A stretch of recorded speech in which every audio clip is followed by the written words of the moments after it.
जय हिंद दोस्तों। चलिए आज हम लोग देखते हैं स्टैटिक जीके से संबंधित कुछ महत्वपूर्ण क्वेश्चन जो बार बार परीक्षाओं में पूछे जाते हैं। तो स्टार्ट करते हैं। चक्रवात में हवा किस तरफ से आती है? तो ए ऑप्शन है नीचे की ओर से, बी ऑप्शन है ऊपर की ओर से, सी ऑप्शन है केंद्र की ओर से, डी ऑप्शन है बाहर की ओर से। तो इसका सही आंसर है ऑप्शन नंबर डी, बाहर की ओर से। चक्रवात में हवा बाहर की ओर से आती है। अगला क्वेश्चन, निम्न में से कौन सा एक मूल कण नहीं है? तो ए ऑप्शन है इलेक्ट्रॉन, बी ऑप्शन है प्रोटॉन, सी ऑप्शन है न्यूट्रॉन और डी ऑप्शन है न्यूट्रॉन। तो इसका सही आंसर है ऑप्शन नंबर सी, न्यूट्रॉन। तो इसमें इलेक्ट्रॉन और इलेक्ट्रॉन, प्रोटॉन, न्यूट्रॉन ये मूल कण हैं और न्यूट्रॉन मूल कण नहीं है। अगला क्वेश्चन, राज्यपाल विधान परिषद में कितने सदस्य को मनोनीत कर सकता है? तो ए ऑप्शन है 1/12, बी ऑप्शन है 1/6, सी ऑप्शन है 1/3, डी ऑप्शन है 1/5। तो इसका सही आंसर है ऑप्शन नंबर बी, 1/6। राज्यपाल विधान परिषद में 1/6 सदस्यों को मनोनीत कर सकता है। अगला क्वेश्चन, किसी समयावधि में सामान्यतः 1 वर्ष के दौरान विभिन्न क्षेत्रों के द्वारा कुल उत्पादित वस्तुओं एवं दी गई सेवाओं का कुल योग कहलाता है क्या? तो ए ऑप्शन है आर्थिक वृद्धि, बी ऑप्शन है आर्थिक विकास, सी ऑप्शन है राष्ट्रीय आय, डी ऑप्शन है राष्ट्रीय उत्पाद। तो इसका सही आंसर है ऑप्शन नंबर डी, राष्ट्रीय उत्पाद। 1 वर्ष के दौरान विभिन्न क्षेत्रों द्वारा कुल उत्पादित वस्तुओं और दी गई सेवाओं का कुल योग राष्ट्रीय उत्पाद कहलाता है। अगला क्वेश्चन, हॉफमैन कप किससे संबंधित है, किस खेल से संबंधित है? तो ए ऑप्शन है हॉकी, बी ऑप्शन है टेनिस, सी ऑप्शन है फुटबॉल, डी ऑप्शन है क्रिकेट। तो इसका सही आंसर है ऑप्शन नंबर बी, टेनिस। तो हॉफमैन कप टेनिस से संबंधित है। अगला क्वेश्चन, पदार्थ के आणविक भार की गणना किसका मापन करके की जा सकती है? तो ए ऑप्शन है वाष्प दाब, बी ऑप्शन है वाष्प घनत्व, सी ऑप्शन है हिमांक और डी ऑप्शन है द्रव अवस्था की सांद्रता। तो इसका सही आंसर है ऑप्शन नंबर ए, वाष्प दाब पदार्थ के आणविक भार की गणना का मापन है, इससे किया जा सकता है। अगला क्वेश्चन, किस संविधान संशोधन ने मूल अधिकारों के ऊपर नीति निर्देशक सिद्धांत का आधिपत्य दिया? तो ए ऑप्शन है 42वां संशोधन, 42वां, बी ऑप्शन है 41वां, सी ऑप्शन है 44वां, डी ऑप्शन है 22वां संविधान संशोधन। तो इसका सही आंसर है ऑप्शन नंबर ए, 42वां संशोधन। 42वां संविधान संशोधन ने मूल अधिकारों के ऊपर नीति निर्देशक सिद्धांत का आधिपत्य दिया। अगला क्वेश्चन, 1916 ईस्वी में मद्रास में स्वशासन आंदोलन के प्रवर्तक कौन थे? तो ए ऑप्शन है टी प्रकाशम, बी ऑप्शन है सुभाष चंद्र बोस, सी ऑप्शन है महात्मा गांधी, डी ऑप्शन है एनी बेसेंट। तो इसका सही आंसर है option number D, Annie Besant. 1916 ईस्वी में मद्रास में स्वशासन आंदोलन के प्रवर्तक रहे। अगला क्वेश्चन, एल्यूमिनियम धातु का अयस्क है, किसका अयस्क है? तो ए ऑप्शन है बॉक्साइट, बी ऑप्शन है हेमेटाइट, सी ऑप्शन है गैलेना, डी ऑप्शन है मैग्नेटाइट। तो इसका सही आंसर है ऑप्शन नंबर ए, बॉक्साइट का एल्यूमिनियम धातु अयस्क है। अगला क्वेश्चन, बाइट कंप्यूटर की भंडारण क्षमता दर्शाने का कार्य करता है। एक बाइट में कितने बिट्स होते हैं?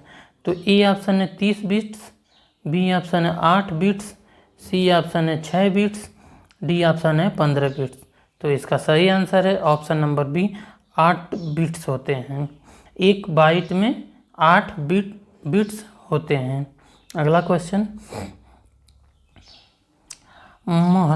महमूद शाह को पराजित कर मालवा पर विजय के उपरांत विजय स्तंभ का निर्माण किसने करवाया था? तो ए ऑप्शन है राणा कुंभा, बी ऑप्शन है राणा सांगा, सी ऑप्शन है राणा रतन सिंह, डी ऑप्शन है राव मालदेव। तो इसका सही आंसर है option number A, Rana Kumbha द्वारा मालवा पर विजय के उपरांत विजय स्तंभ का निर्माण करवाया था। अगला क्वेश्चन, सांभर झील से भारतवर्ष का कितना प्रतिशत नमक उत्पादन किया जाता है? सांभर झील से भारतवर्ष का कितना प्रतिशत नमक उत्पादन किया जाता है? तो ए ऑप्शन है 10%, बी ऑप्शन है 9%, सी ऑप्शन है 8%, डी ऑप्शन है 11%। तो इसका सही आंसर है ऑप्शन नंबर डी, 11% सांभर झील से इसका उत्पादन किया जाता है। अगला क्वेश्चन, डॉक्टर निम्नलिखित प्रौद्योगिकी द्वारा महिला के गर्भ में भ्रूण की स्पष्ट तस्वीर देख सकता है, किससे? तो ए ऑप्शन है CT स्कैन, बी ऑप्शन है एक्सरे, सी ऑप्शन है अल्ट्रासाउंड, डी ऑप्शन है लेजर से। तो इसका सही आंसर है ऑप्शन नंबर सी, अल्ट्रासाउंड द्वारा डॉक्टर प्रौद्योगिकी द्वारा महिला के गर्भ में भ्रूण की स्पष्ट तस्वीर देख सकता है।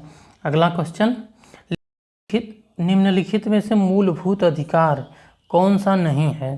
तो ए है अभिव्यक्ति का अधिकार, बी है व्यवसाय का अधिकार, सी है हड़ताल पर जाने का अधिकार, डी है धर्म का अधिकार।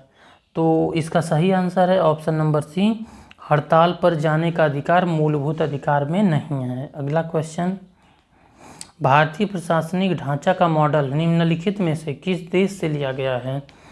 तो इसका ए ऑप्शन है रूस, बी ऑप्शन है ग्रेट ब्रिटेन, सी ऑप्शन है कनाडा, डी ऑप्शन है संयुक्त राज्य अमेरिका। तो इसका सही आंसर है option number C, Canada. Canada के देश से प्रशासनिक ढांचा का मॉडल लिया गया है। अगला क्वेश्चन, मैराथन दौड़ कितनी लंबी होती है? तो ए ऑप्शन है 26 मील 405 गज, बी ऑप्शन है 26 मील 385 गज, सी ऑप्शन है 26 मील 180 गज और डी ऑप्शन है 26 मील। तो इसका सही आंसर है ऑप्शन नंबर बी, 26 मील 385 गज। अगला क्वेश्चन, मैराथन दौड़ की लंबाई होती है। अगला क्वेश्चन, 1 मील बराबर होता है 1.6 किलोमीटर। अगला क्वेश्चन, निम्नलिखित में से अपने अधिकांश प्रदूषकों के वातावरण को साफ करता है? तो ए है ऑक्सीजन, बी है नाइट्रोजन, सी है वर्षा, डी है पवन।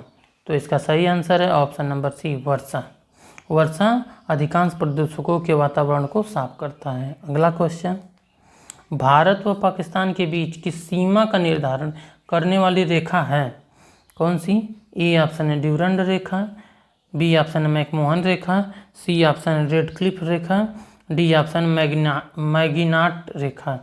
तो इसका सही आंसर है ऑप्शन नंबर सी, रेडक्लिफ रेखा। भारत और पाकिस्तान के बीच की जो सीमा रेखा है उसको रेडक्लिफ रेखा कहते हैं। अगला क्वेश्चन, दलदली एवं भूकंप रेखीय उष्ण आर्द्रता वाली वनस्पति को किस वर्ग में रखा जाता है? तो ए ऑप्शन है जीरोफाइट, बी ऑप्शन है हाइग्रोफाइट, सी ऑप्शन है हेलोफाइट, डी ऑप्शन है लिथोफाइट। तो इसका सही आंसर है ऑप्शन नंबर बी, हाइग्रोफाइट। हाइग्रोफाइट दलदली एवं भूकंप रेखीय उच्च आर्द्रता वाली वनस्पति को हाइग्रोफाइट की कैटेगरी में रखा गया है। अगला क्वेश्चन, भारत के राष्ट्रपति पद की चुनाव प्रक्रिया में कौन भाग नहीं लेता है? तो ए ऑप्शन है राज्यसभा, बी ऑप्शन है लोकसभा, सी ऑप्शन है विधानसभा और डी ऑप्शन है विधान परिषद। तो इसका सही आंसर है विधान परिषद। ये विधान परिषद भारत के राष्ट्रपति पद की चुनाव प्रक्रिया में भाग नहीं लेता है। अगला क्वेश्चन, सरदार स्वर्ण सिंह समिति की अनुशंसा पर भारतीय संविधान में 42वें संशोधन के तहत क्या जोड़ा गया था? तो ए ऑप्शन है मूल अधिकार, बी ऑप्शन है मौलिक कर्तव्य, सी ऑप्शन है नीति निर्धारक तत्व, डी ऑप्शन है चुनाव की प्रक्रिया। तो इसका सही आंसर है ऑप्शन नंबर बी, मौलिक कर्तव्य। सरदार स्वर्ण सिंह समिति की अनुशंसा पर भारतीय संविधान संशोधन 42वें संशोधन के तहत मौलिक कर्तव्य जोड़ा गया था। अगला क्वेश्चन, अटलांटिक महासागर की गर्म जलधारा कौन सी है? तो ए है गल्फ स्ट्रीम, बी है सुसीमा, सी है हम्बोल्ट और डी है लेब्राडोर। तो इसका सही आंसर है option number A, gulf stream Atlantic महासागर की गर्म जलधारा है। अगला क्वेश्चन, विद्युत ऊर्जा को ध्वनि ऊर्जा में कौन सा यंत्र परिवर्तित करता है? विद्युत ऊर्जा को ध्वनि ऊर्जा में कौन सा यंत्र परिवर्तित करता है? तो ए ऑप्शन है सोलर सेल, बी ऑप्शन है सितार, सी ऑप्शन है ट्यूबलाइट, डी ऑप्शन है लाउड स्पीकर। तो इसका सही आंसर है option number D, loud speaker विद्युत ऊर्जा को ध्वनि ऊर्जा में परिवर्तित करता है। अगला क्वेश्चन, किसी परमाणु की परमाणु संख्या बराबर है? तो ए ऑप्शन है न्यूक्लियस में न्यूट्रॉनों की संख्या होगा, ये संख्या के इलेक्ट्रॉनों और प्रोटॉनों की संख्या के जोड़ के, इलेक्ट्रॉनों प्रोटॉनों और न्यूट्रॉनों की संख्या के जोड़ के बराबर। डी है न्यूक्लियस में प्रोटॉनों की संख्या के बराबर। तो इसका सही आंसर है ऑप्शन नंबर डी, न्यूक्लियस में प्रोटॉनों की संख्या के बराबर किसी परमाणु की परमाणु संख्या होता है। अगला क्वेश्चन, उत्तरी सागर को बाल्टिक सागर से मिलाती है? तो ए ऑप्शन है पनामा नहर, बी ऑप्शन है किल नहर, सी ऑप्शन है स्वेज नहर, डी ऑप्शन है इनमें से कोई नहीं। तो इसका सही आंसर है ऑप्शन नंबर बी, किल नहर। तो दोस्तों चैनल पर नए हैं तो लाइक करिएगा, सब्सक्राइब करिएगा, शेयर करिएगा। धन्यवाद।